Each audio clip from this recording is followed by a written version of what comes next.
All right. How are you? Welcome to the first installment of the LightySports podcast. I'm Eric. This is my pops. Hey, how are you? I'm Dave. And we're going to be mostly covering NFL and MLB news, reports, all that stuff. We're going to chat about that. I do also love NHL and NBA too. So if any of you guys watching ever wanted to hop on and chat about that too, let me know and shoot me a message on my DMs or something.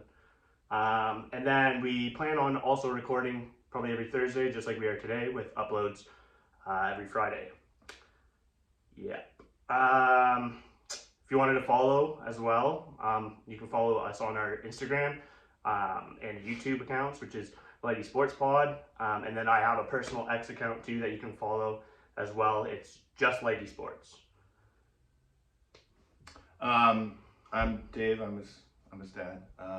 I'm a longtime fantasy player, right? In both, mostly MLB to be honest with you, NHL and NFL too. I remember when I was younger, I was 10, maybe 11, 12, and 2 of the 3 years I actually won a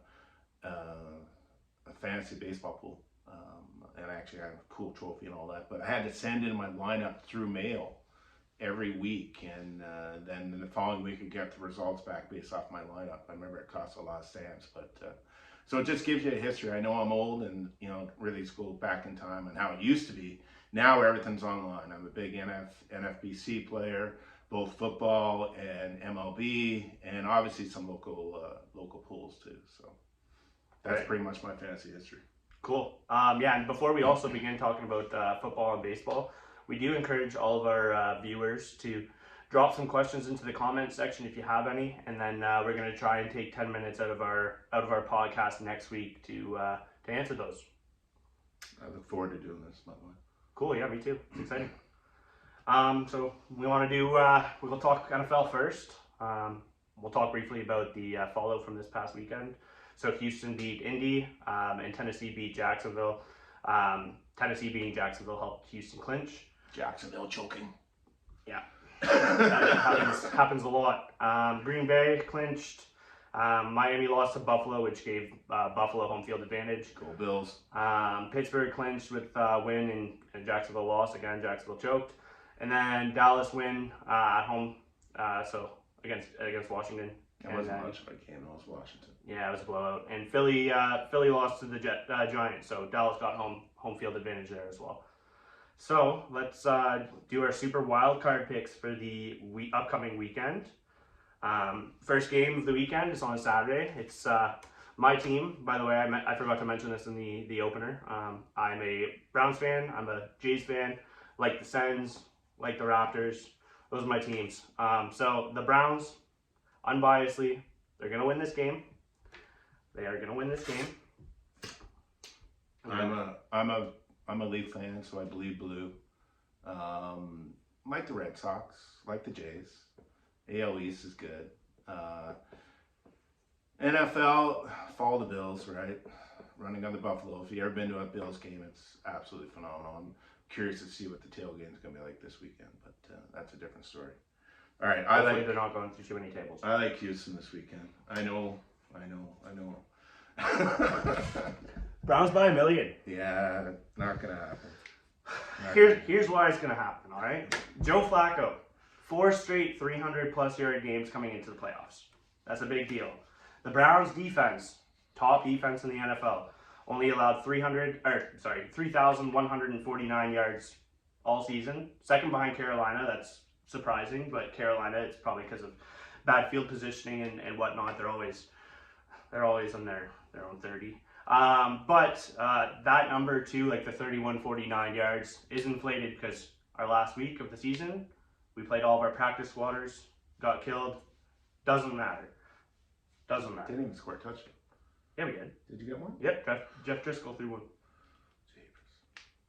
I'm going with Houston.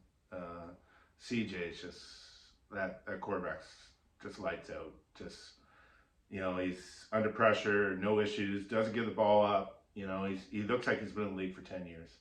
And Houston at home.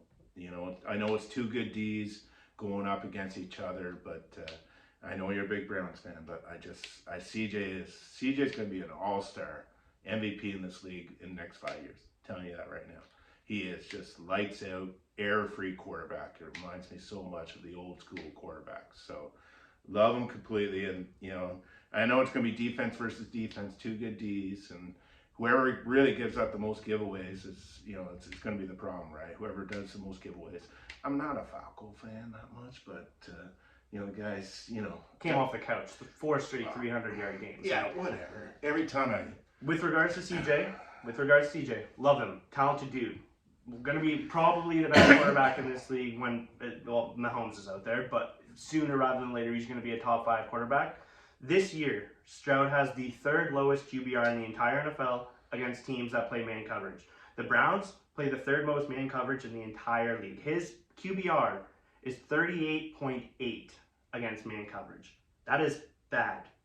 And the Browns play a lot of man-on-man, a lot of man coverage. I think it's the Browns win. If they do lose this game, though, it's not going to be because of the turnovers, I don't think. It's going to be because of the special teams, since D-Hop, our star kicker, is not playing. I need Riley Patterson to be a hero this week. Indoors, in Houston. Yep. CJ, man. Yeah, no, that's fine. Like, Falco's, he's my age, man. Like, come on. 36. Seriously? Like, that's all right. I think it was Romo that mentioned it, right? I think when he was doing a Browns Cup broadcast, like, everyone's looking at this old guy coming in. They remember playing him in Madden. Yeah, I played with him in Madden. The guy throws like 75 yards in his sleep. It's fine. Yeah. Any Browns fans, by the way, out there, if you want to, or even if you're not a Browns fan, if you're just excited to watch this team play and you think they're going to win this weekend, give me some barks in the comment section or in my DMs. Lots of barking. Go Browns. Dog pound. All right, off to the next game. We got Miami at KC.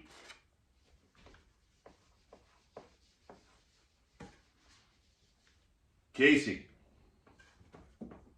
Yeah, I got KC as well. I don't know if these are actually turning up well in the video, but that's all right. You guys get the gist of it. We're kind of just screaming them out anyways. I'm going KC as well. This one was really, really tight, I'll be honest with you, but it's really hard to get to bet against Patrick Mahomes in the playoffs. I don't care how many drops that KC team has. Like, they drop the ball a lot. Their wide receivers are not very good. Rashee Rice, great. Travis Kelce, solid. But I can't pick against Mahomes in the playoffs. And the Dolphins are absolutely terrible against teams with winning records. Like, they do not do well against teams with winning records. What's the spread? -4.5 for the Chiefs as of now on FanDuel. Wow. Yeah. It's actually pretty close. It's in KC. I see it. I could see it being a 3-point game. Like I said, just because of those drops. I think that might be a problem, but I think KC is going to win that. I'm just curious how much money Hill's going to put on the blackboard in the Miami room. Whoever has the best game gets the $500 or $5,000. He's only doing that because he knows he's the best player out there and he's going to get 500 every game. I'm just telling you, he's going to put some major bills on the board, and whoever has an all-star game is going to take those dollars. If Miami wins, I like KC, but I think it's going to be closer than you think. Yeah, I think it's going to be a close game too. I agree with that one. All right, next we got Pitt in Buffalo. Do I really need to write down the bills? No, Buffalo's going to win this one. It's really not going to be. It's really not going to be close. I don't think. Oh, Buffalo. No, Pittsburgh's no Watt. Yeah, Watt's out. QB's a little. Yeah, running back's good. They still have a good D, but their defense is solid. But for me, Buffalo's coming in hot with 5 straight wins. They're looking like they were supposed to at the beginning of the year. I know they struggled at the beginning of the year, but that's not that team. That team that's a good team over there.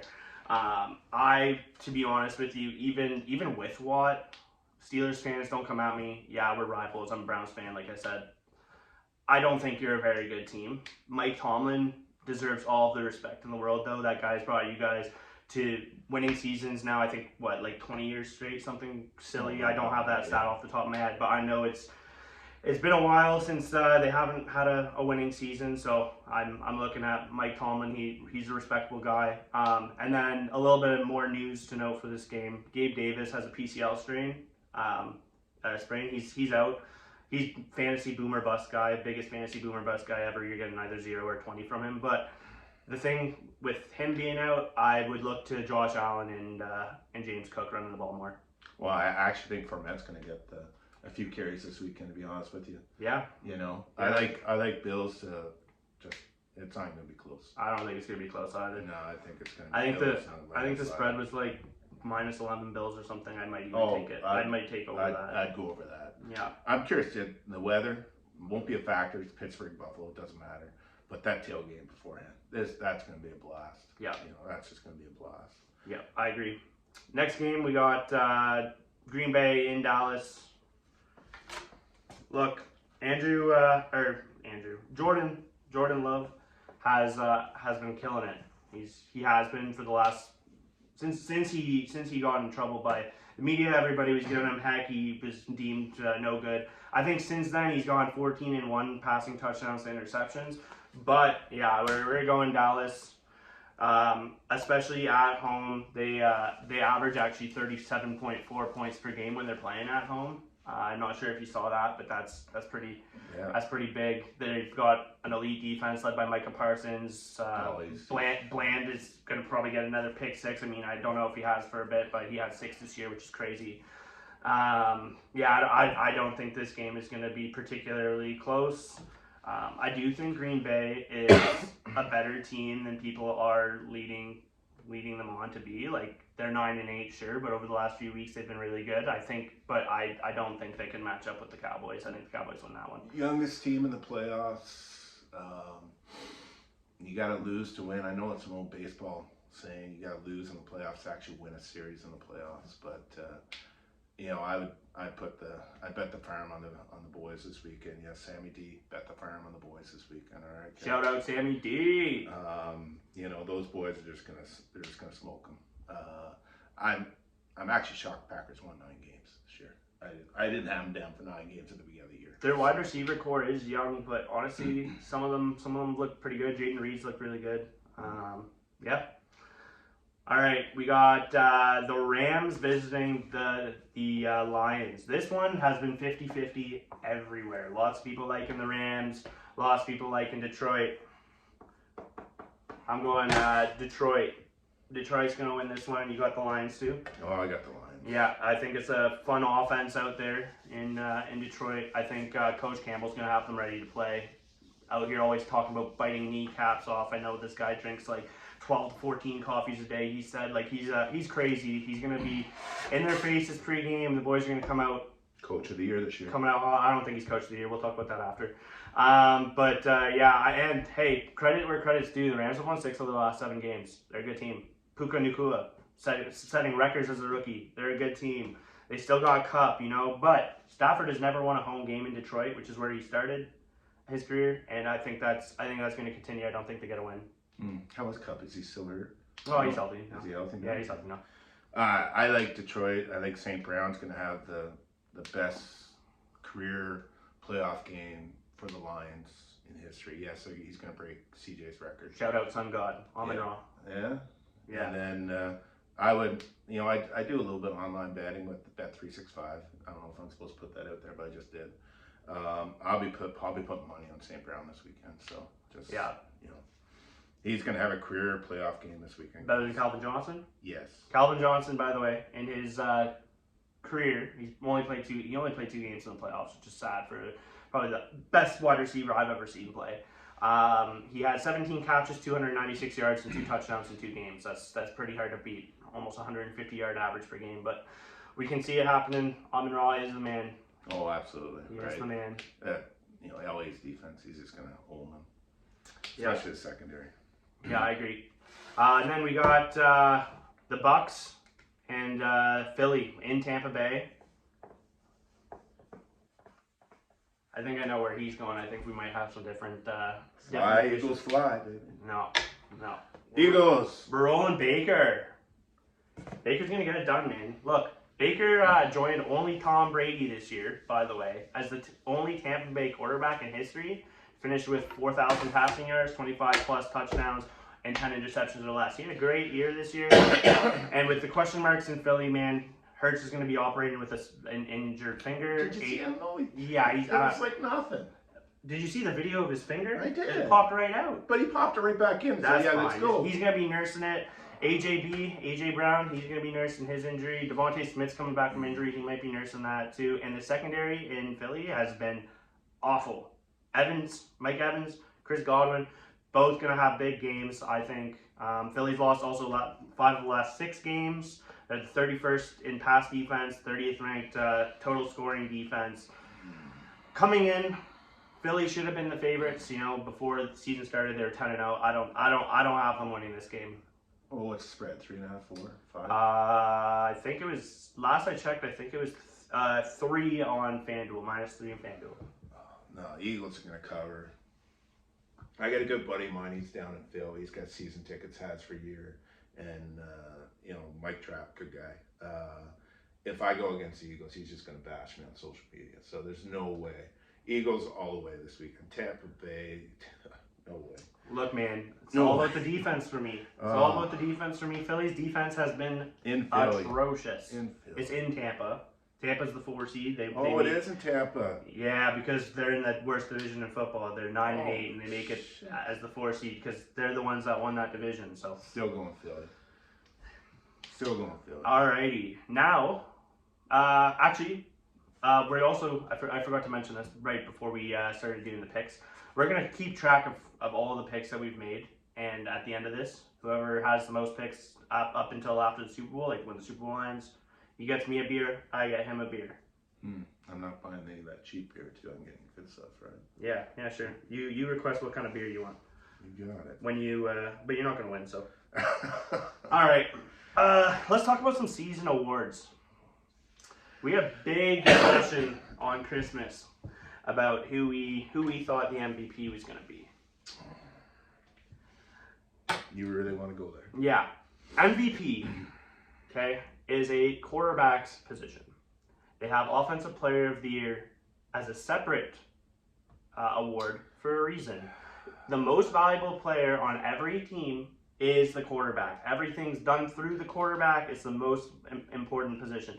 So I'm going to highlight the 2 quarterbacks first before we get into this. Lamar Jackson, he's number 1 for me. He's the guy. 24 touchdown passes, 7 interceptions, 3,678 passing yards, 821 yards rushing, 67.2 completion percentage, and he's 13-4 on the year. And then shout out to Dak Prescott, unbelievable season as well. 36 touchdown passes, 9 interceptions, 4,516 passing yards, 242 rushing, and a 69.5 completion percentage. So when you look at those two players next to each other, look, Dak had the better numbers passing. He did. But for me, you add in the running ability of Lamar and just his game-changing factors, like the factors within his game, like.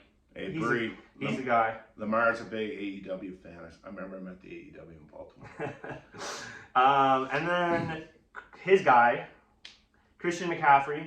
Obviously, look, he had a great year. 1,459 rushing yards, 14 rushing touchdowns, 565 receiving yards, 7 touchdowns receiving. That's a big deal. But we haven't 2,000 plus all-purpose yards. Sure. 21 touchdowns. Sure. But, oh my God. But the last MVP who was a running back was Adrian Peterson, almost maybe 10 years ago now, not even.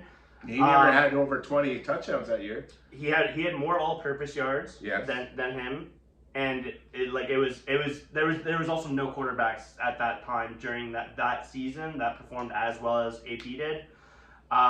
These 2 quarterbacks here had better seasons. Look, you want to talk all-purpose yards? That's perfectly fine. Absolutely. It's touchdowns too. Sure, but he was guaranteed every game to have a touchdown. He had how many? Yes, but the ball is in the quarterback's hands every play. The ball is not in the running back's hands every day. I'm an advocate. I'm against MVPs at running back simply because they have their own trophy called the Offensive Player of the Year award. I understand that. Which we'll get to in a second. Christian McCaffrey's won that. He's won that. I think Christian should win this. I like Lamar. I like Dak. Don't get me wrong, but no way, man. those are just offensive numbers that are just off the charts. I think most people are probably going to disagree with you, but that's probably. That's well, what go this ahead. discussion's for. Put it on. Put it in the comments. If you think this guy's being dumb with his McCaffrey take, put it in the comments. I'm not. Let him hear it. Yeah. Anyways, we'll go over to the Offense Player of the Year. Like I just said, we just ran over Christian McCaffrey's numbers. He's the guy. But shout out to 2 wide receivers. Tyreek Hill, phenomenal year. Almost 2,000 yards receiving. He had 1,799, 13 touchdowns. And CeeDee Lamb, 1,749 yards, 12 touchdowns. They were both absolute studs this year. CD, especially the last 8 games of the year. I don't know if you saw his last eight games of the regular season. He put up silly numbers, man. Like he was the guy. Him and Tyreek were guys. Like if CMC didn't have the year he did, those two that are them. CMC wins both. Okay. All right, now we'll go down to our Defensive Player of the Year discussion, which has raised lots of eyebrows on X, lots of banter between numerous teams on who they think should deserve it. These are the four guys that I say deserve it. Our Myles Garrett's up there. He's got 14 sacks, 4 forced fumbles, 1 fumble recovery. These are just box score stats, by the way. I'll explain more after. TJ Watt, 19 sacks, 4 forced fumbles. 4 forced fumbles and 3 fumble recoveries. And then you got Micah Parsons with 14 sacks, 1 forced fumble, 1 fumble recovery. Max Crosby, 14.5 sacks, 2 forced fumbles, and 1 fumble recovery. Myles Garrett is the winner. Homer pick. It's not a homer pick. Just hear me out. I love TJ Watt. Guy's a stud. He is. He's a superstar. Respect to TJ Watt. I have no problems with TJ Watt. His box score numbers, terrific. Okay? But Myles is the winner, even though he had less sacks, because he led the NFL in double and triple teams. He was constantly double and tripled. TJ wasn't. And he led the entire league in beat rate and pressure rate, which is insane to think about when you're getting double and triple as much as he did. And he still put up 14 sacks with a torn labrum. His shoulder is getting surgery in the offseason. He hasn't had a sack since Thanksgiving, but since then, American Thanksgiving, he's led the league in pressures even. Like, the guy is a stud. Maybe not necessarily on the box scores, but though to me, beat rate, pressure rate is more valuable than sacks, because not only is he getting the sacks, like he got 14 of them, it's opening up other players to get sacks, which is the entire scheme for Jim Schwartz. He is the guy. He's the best defensive player in the NFL. Some people may argue he's the best player in the NFL. It's been said by many analysts. I'm not making that up. Myles Garrett is the guy. So Pittsburgh's defense is so good. Both of their outside ends are really phenomenal. You can say the same about the Browns. We have Zadarius Smith on the other side. But continue. I'm just saying, Watt, like, come on, man. Like, what do you have, 18, 19, 20 sacks? 19 sacks, yeah. Just, like, he was outstanding. He was double team most of the year, too. He was. Right? And I know probably not as much as, as your Brown boy, but I'm telling you, both sides, they come in on Steelers. It was either one side or the other. I actually want to put up a shout out to Josh Allen in Jacksonville. I'm surprised he didn't make this list. Yeah, he's good. He's solid. He had a phenomenal year for the Jags. He did. He's not one of the top 4 betting odds for defensive player. Yeah, but he is a good player. He's a good player. But like I said, for me, Myles Garrett's the guy. Like Yeah, Parsons was good too at Dallas. Oh yeah, he was. I mentioned him. Yeah, no, yeah, he had a great season. Yeah. He had a great season. All right, offensive rookie of the year. This is a no-brainer for me, but we do have to shout out another guy. CJ Stroud, you're offensive rookie of the year. Congrats. Please keep that at home this weekend. Shout out though, Puka Nacua, 105 receptions, 1,486 yards receiving and 6 touchdowns. This guy, maybe has the best rookie season all time for a wide receiver, and he's not going to win it, which just kind of preaches how good CJ Stroud was with his numbers. 23 touchdown passes, only 5 interceptions, and 4,100 yards is insane. So, yeah, CJ Stroud, you're the pick for both of us. I think you got anything you want to add there? No, you know what I think about him. Yeah, he's a stud, man. He's real good. Oh, yeah. 5 years from now, he's going to be the MVP in the league. Yeah, I would agree with that. Let's talk about the defensive rookie of the year. Jalen Carter, 6 sacks, 2 forced fumbles, 1 fumble recovery, generates a ton of pressure. Will Anderson had 7 sacks. He's an elite run defender from the edge. Yeah, I think he was a top 3 run defender actually in the entire league this year. Insane. He was great. Devon Witherspoon had a great year at corner. He had a pick, 1 interception touchdown, 1 forced fumble, 3 sacks, 79 combined tackles, which, look, I don't like it when my corners get a ton of tackles. To be honest, like, he's a physical guy. He's really good, but that usually means you're kind of getting beaten coverage, or maybe you're playing a little bit too far back off the wide receiver. But his tackles are insane, man. He takes people out. And then Kobe Turner, he was a 3rd-round steal actually by the Rams. Really good pickup. He had 9 sacks this year, 5 of which came in the last month of the season. So he's been hot. But for me, it's Jalen Carter. Like, he just generates so much pressure up front for the Eagles. He's like, his box stats, again, just like Myles Garrett, aren't, like, his box score, it's not insane, you know, like 6 sacks, like, that's good from a defensive tackle, like a nose tackle guy, but just how much pressure and his win rate as well on snaps, like, he's the guy. I like Carter also. He's, you know, playing with the Eagles, you know, the exposure the Eagles get. They're on prime time almost every weekend, so I definitely like Carter there, and that's all I could pretty much say on that. Like, you explained it quite good, so. Yeah, cool. And then comeback player of the year. Oh God. Okay, it's between 3 guys in my eyes. Joe Flacco came off the couch, throw again 300. He played 5 games. He played more than 5 games. No, he did play 5 games, but he came off the couch. Your reasoning for DeMar Hamlin then makes absolutely no sense if it's about not playing. I'm not picking Hamlin. Oh, okay. We're picking Baker. Oh, that's crazy. Joe came off the couch midway through the season. Wasn't expected to sign anywhere. Comeback player of the year for me. He led them to helped lead them to the playoffs.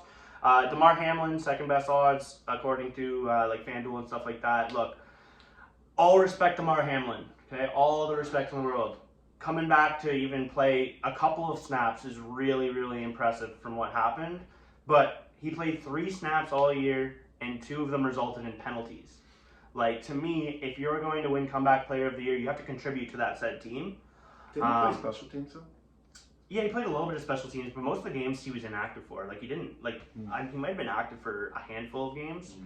And then the 3rd guy, Baker, he's not my choice only because this guy was the number 1 overall pick. He was good last year when he went to the Rams after he got cut by Carolina.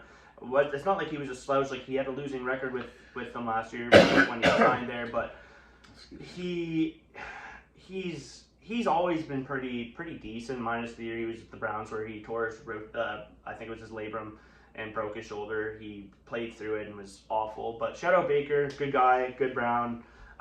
That's his pick apparently. I'll let him talk about it. But I'm going Baker. I think he had a great year in Tampa. No one was expecting him to be like he did this year. Like, you know, you're coming in Brady shoes. Like, come on. You know, that's a hard thing to do. That's a hard, and he's leading them to the playoffs. A home game in the playoffs, right? He's not going to go past 1 game, but I like Baker. Like, Falco, like, if anyone's ever seen the movie, have you ever seen the movie The Replacements? No. With Falco, it's Keanu Reeves. The head coach was,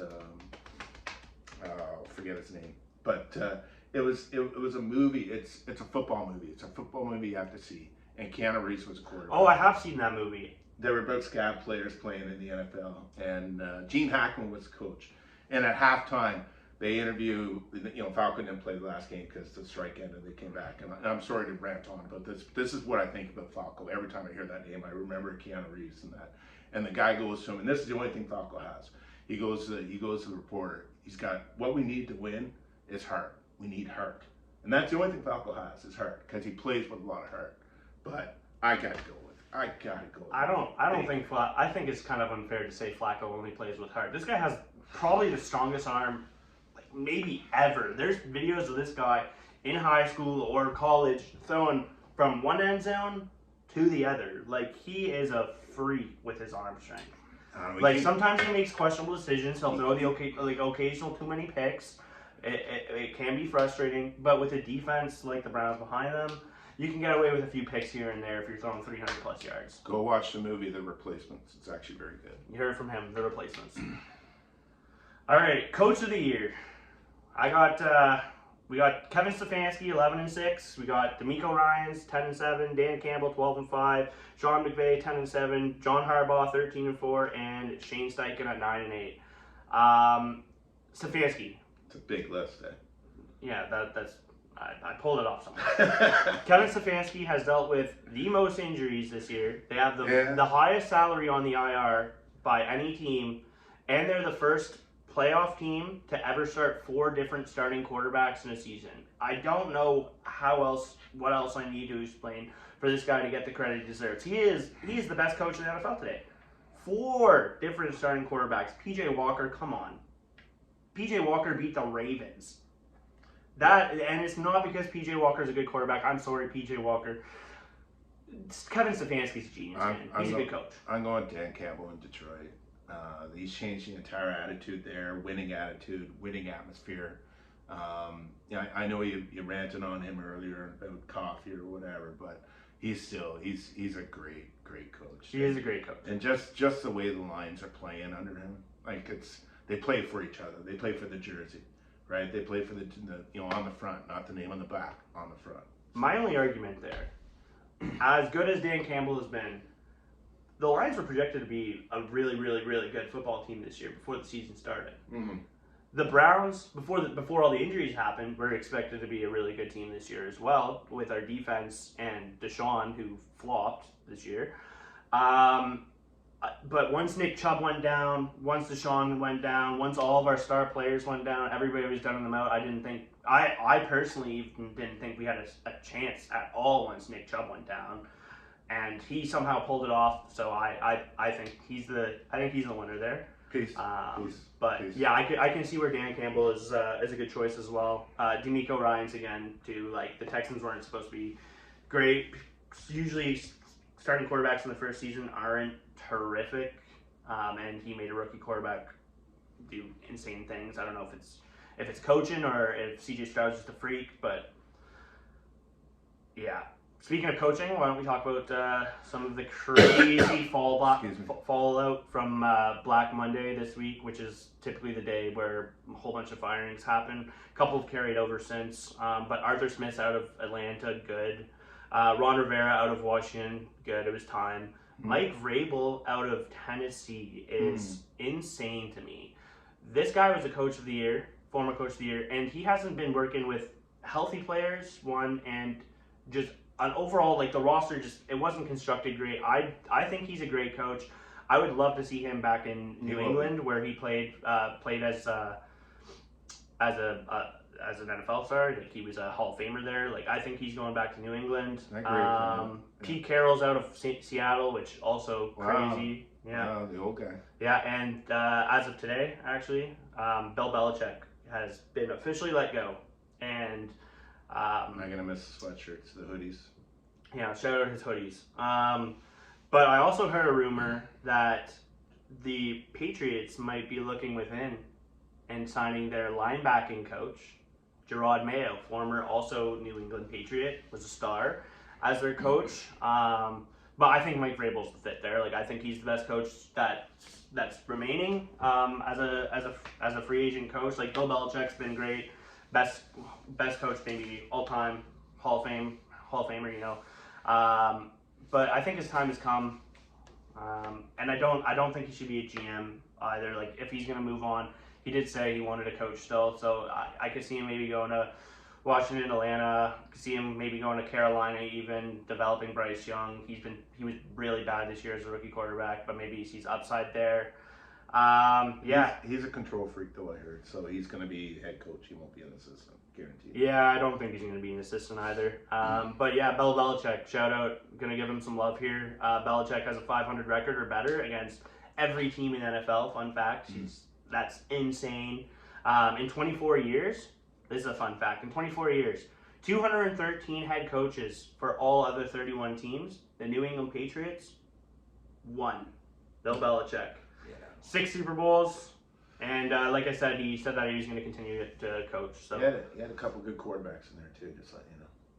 Yeah, you don't say. Also, he was a Browns coach in 1993 with now also retired Alabama coach Nick Saban. Nick Saban retired today. Well, with Pete Carroll, is he going to shut it down too?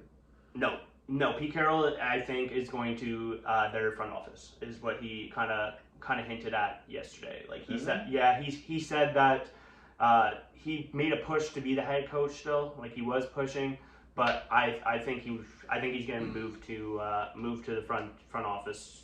I think he's going to work in Seattle still.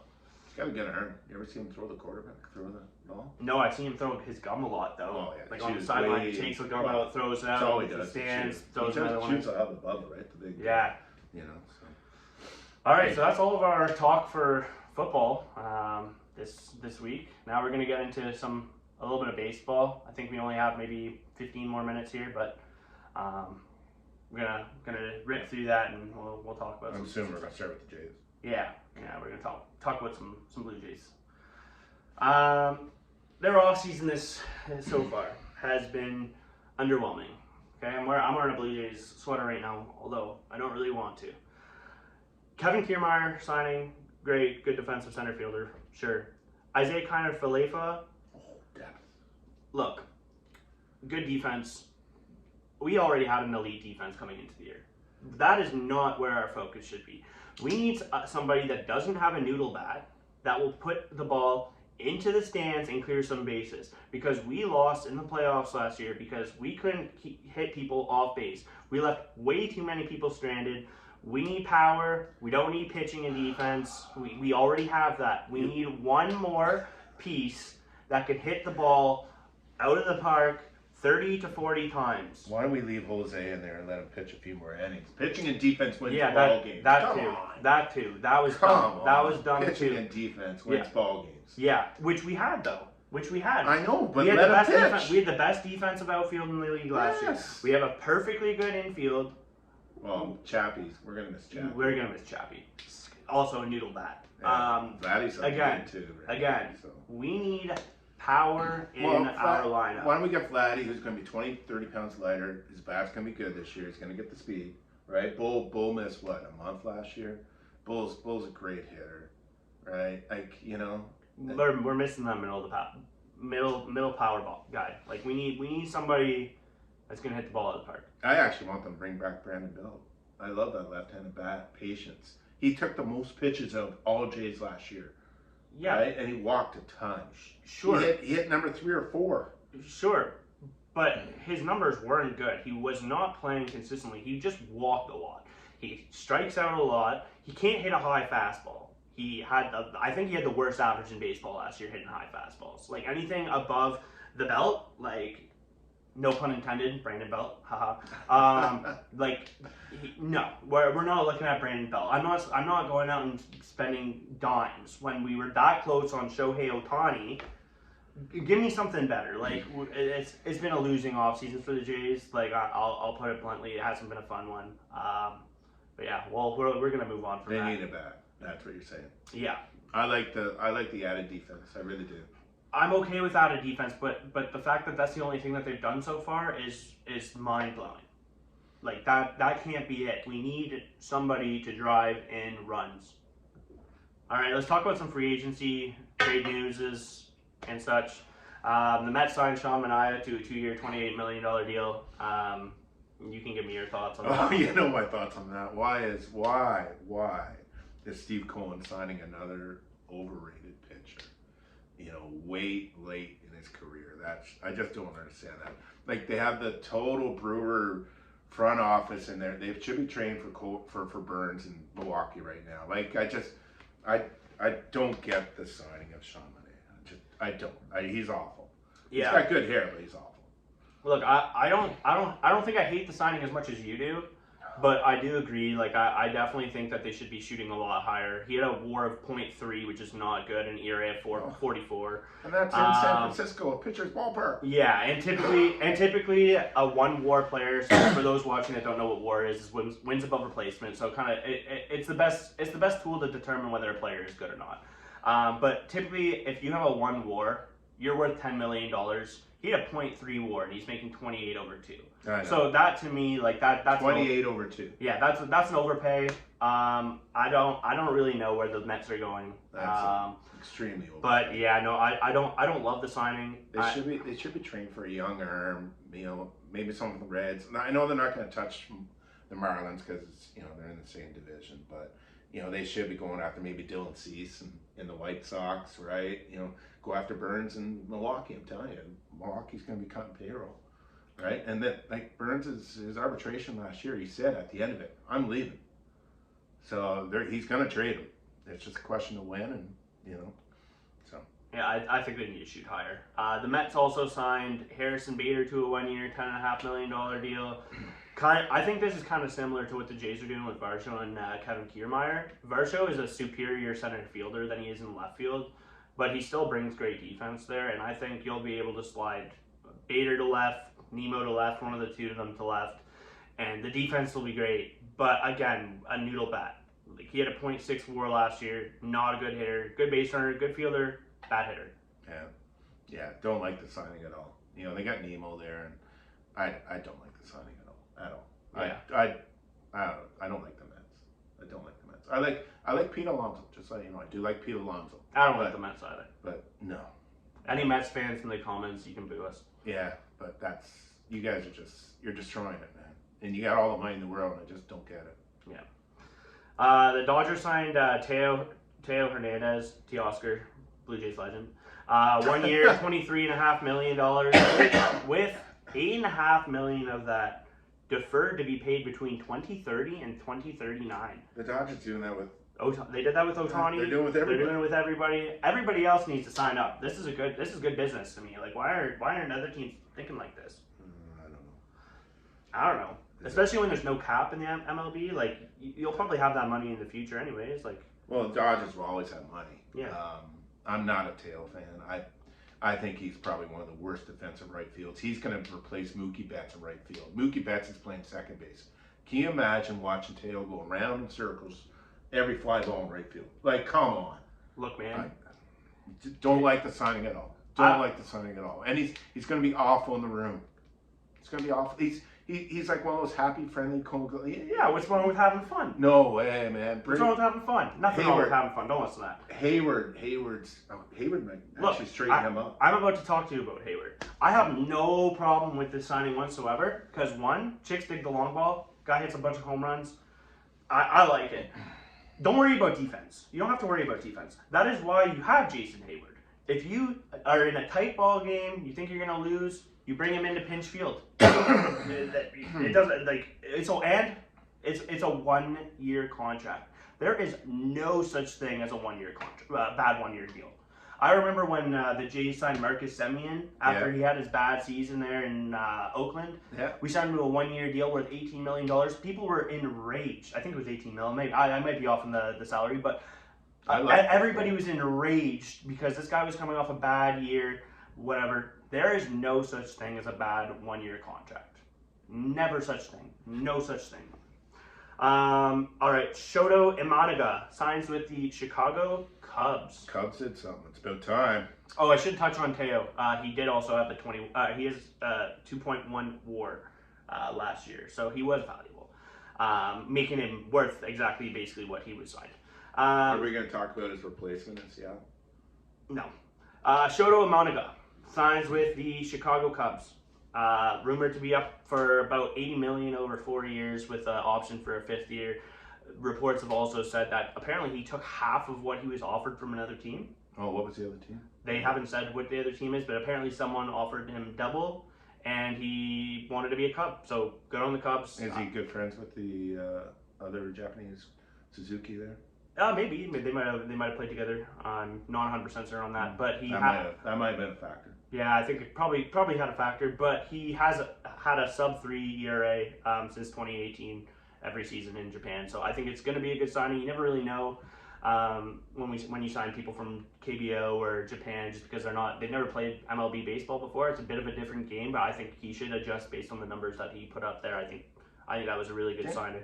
Didn't he pitch the clincher last year in the Classic? I thought he did against the USA. I know he pitched in one of those games, I believe. Yeah. Anyways, another trade went down. An interesting one here. MLB ready infield prospect Michael Busch got traded from the Dodgers to the Cubs along with relief pitcher Yancy Almonte for what Jeff Passan called two toolsy teenage prospects, where one of them doesn't even have a baseball reference site, so I couldn't do any research on him whatsoever. Wow. That would be Jackson Ferris, left-hand pitcher. Sorry, buddy, don't know who you are. And then outfielder Zahir Hope, who they drafted in the 11th round last year. This is an interesting one from the Dodgers standpoint. I don't like it at all, to be honest, because why didn't they trade this guy 2 or 3 years ago, Michael Bush, when he had like a ton of value after putting up 20 to 40 bombs almost every year in the minors? Like, I don't like this at all. But you're trading for two guys not in the top 30 prospects in their organization. Dodgers don't pitching though. They must see something there. And Yency Almonte, he had a bad year last year. I think his ERA was over 5 last year. Yeah, but 2 years ago, he had an ERA of 1.02 in 35 and 1/3 innings. Like, where's Bush going to play in Chicago? Because I know they were talking. There's a big rumor about Bo Bichette going there playing third base for them. He's gonna play third base. I think he's better than Nick Madrigal at third. Questions about his arm strength. Yeah. Like, the evaluators rated his arm like a 45 out of 80. Like, he doesn't have the greatest arm maybe for third base, but I think the bat plays well there. So I think it was a good pickup. Well, he's not playing short or second, that's for sure. No, they've got Gold Glove. Nico. Yeah. All right. And now on to our last topic. We're gonna go over some free agency rumors, trade rumors, all that. So this one was weird.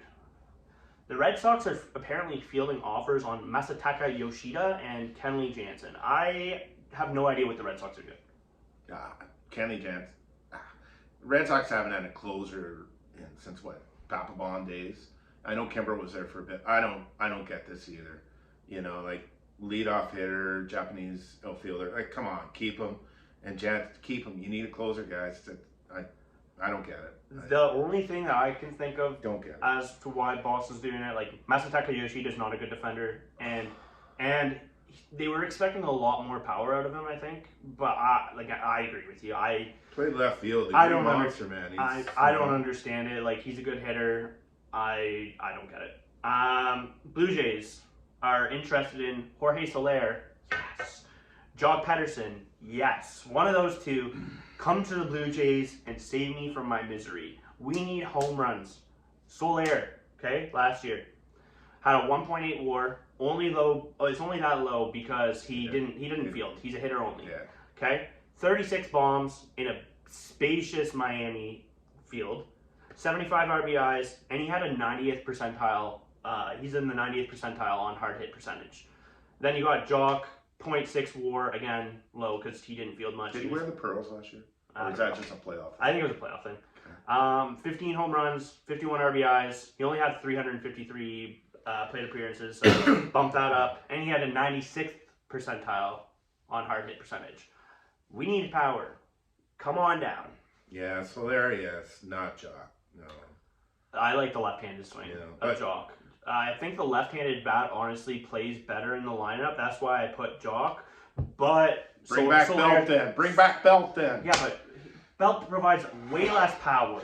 Way less power. Yeah. Okay? And he's going to be out of the lineup way more. He's going to be hurt all the time. Yankees are interested in bringing in Shane Bieber, Jesus Luzardo, Dylan Cease, Blake Snell, like one of the big arms. Again, makes sense. All four of those guys, elite pitchers. Luzardo's going to win a Cy 1 year. Yeah, I can see it. I like his stuff. He's got nasty stuff. Cease just way too many walks. And poor Biebs is past his prime. I think he'll still be effective. He won a Cy in the COVID year? He won a Cy Young in the COVID year, but no. Ryan Brazier has interest in 6 teams. I know you don't care, but I think you should because he had a .7 ERA last year. A former Red Sox closer lasted half a season. 38. He does this little thing with his little shoulder. It drives me crazy watching him pitch. 38.2 innings last year with the Dodgers. I know. A .7 ERA. But okay, so Al Holmes, you and I talked about this once before we went to Vegas. One day I want to draft, and that's why Brashear in LA had such a good year. One day I want to draft nothing but a Dodgers pitching staff in a fantasy team. Right? At that year I was thinking about, it was Kershaw, young Buehler, Hill, Maeda. You know, like, can you imagine? Like, oh, but you can't do it. You just can't do it. I would love to do a fantasy team with just nothing but Dodgers pitchers. That's silly. No, it's not silly. It's not silly at all. Dodging pitching, that ballpark, just. And then Brent Suter, good lefty relief pitcher. Showing interest as a starter, which is interesting. He hasn't started since, God, like must have been 4 or 5 years ago now. He's gonna sign with the Mets, right? I don't know. Sounds like a Mets signing though. Sounds like a Mets signing to me. Yeah, they got David Stearns as their GM. He knows him from Milwaukee. It sounds like a Mets sign to me. He's well, what's his face? Council's there now, right? Isn't he the manager there now? Yeah. So, and I know he loved him in Milwaukee. So, you know, he started a few games, relieved the other, you know, and he works quick too. Yeah. Suter works really quick, one of the fastest, quicker, you know, pitcher, which is great for your defense. So, but yeah, I don't know if I like him as a starter because he hasn't been stretched out like one. No, He's been he's not effective. starter. He's been effective in the bullpen. he's not a starter. He's a long reliever. You know, come in. You know, everyone pulls the starters for the 5th inning now, anyway. So, Yeah. you know, get that gap between the 5th and the 8th. Bring him in then. That's my take. Cool. And then yeah, so I think that's everything. Thank you guys for watching. If you liked this video, give it a like, subscribe. If you didn't like this video, you can just move along. No problems there. But yeah, we're hopefully we'll keep doing this every Thursday. We'll record. It'll be posted every Friday. Yeah, and we just also too want to reiterate one more time. We encourage everybody watching to throw some questions in that comment section, so that next week we can take 5 to 10 minutes of time at the beginning of the podcast to answer some of them. Peace out. Cheers.